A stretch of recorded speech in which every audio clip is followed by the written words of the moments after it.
editorial coordinator at the Daily Sabah newspaper. Mehmet, thank you so much for your time. Politically, what are the most sensitive issues here as Turkey, it seems, is preparing for this ground operation?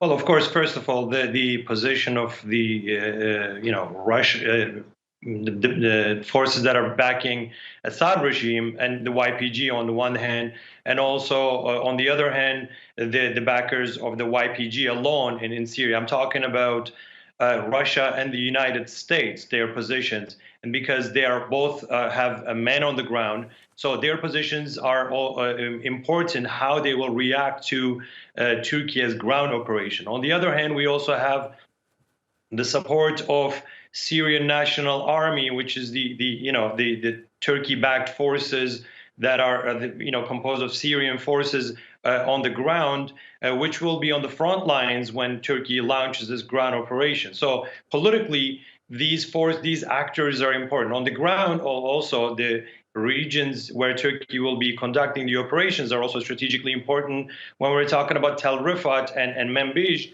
these areas are important because, first of all, the displaced people from these regions have moved to the terror-free areas, and now they want to go back. So there's high motivation when it comes to the Syrian National Army's ambitions to clear these regions that are occupied by the YPG, so that the residents can go back to their areas. Also, strategically, it's important, these areas, because the infiltrations from the YPG into the safe zones or into Turkey happens from Tal-rifat, Manbij, and also Ain al-Arab, which is the east of Euphrates. So if the west of the Euphrates is cleared, the Tishrin Dam, which is on the Euphrates, and Mina Airport will also be cleared, the air base. So these are also strategic points. But on the other hand, the Euphrates will also constitute a natural border between the west and east, which will be between the YPG and the terror-free zones, which is secured by Turkey and the Syrian National Army. Now, this will constitute a strong front for the Syrian National Army that will, in a way, establish a ground for a possibility of a stronger operation on the east of the Euphrates, which is occupied by the YPG, but strongly also backed by the United States. So there will be where there will be some political confrontations between Ankara and Washington, and possibly the role of Moscow will be also influential there as well.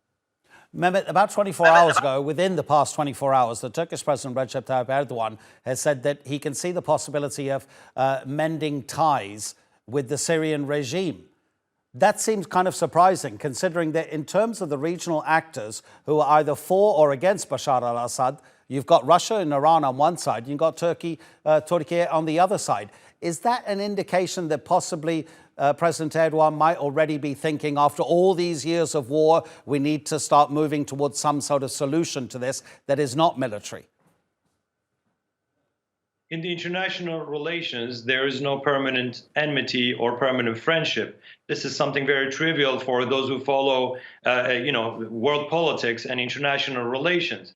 So this is something that Mr. Erdogan has been, frequently repeating as well. Now, the conditions, I think, have been fertile for this meeting or for this, negotiations or talks between the Assad regime and between Assad regime and Ankara. However, what is at stake or what is in Turkey for this relationship to happen is something that needs to be explored. I mean, it is a possibility that this talks are being promoted by Moscow, but at the same time, Turkey has to see what it is in it for Turkey, so that President Erdogan can meet the leadership or Mr. Assad himself, or Assad, who Turkey has been criticizing, or they are at a level of enmity at this point, but they see that things can actually perhaps come to a ground where they can talk about a transition. But I think one condition has to be met here, and that is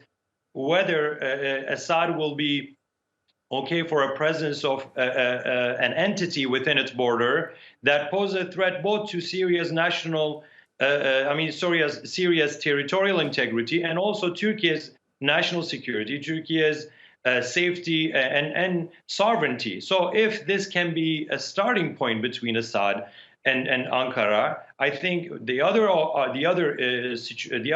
issues can also be talked about, or they can be negotiated. I'm talking about here, of course, the safe return of millions of Syrian refugees back to Syria. I'm talking about the political transition and how these other actors on the ground now will be tackled. I'm talking, of course, about the reconstruction of Syria, as well as a situation which we now call Idlib, and what will happen to Idlib. There's other extremist factions there that are not part of the Syrian National Army. How they will be tackled will be some of the issues on the table. But I think the first stepping stone has to be whether Assad regime will cooperate with Turkey when it comes to getting rid of the YPG from the eastern,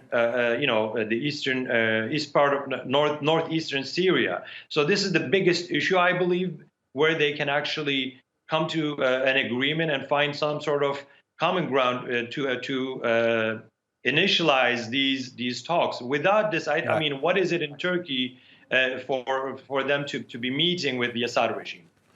Mehmet Celik from Daily Sabah. Thank you, Mehmet.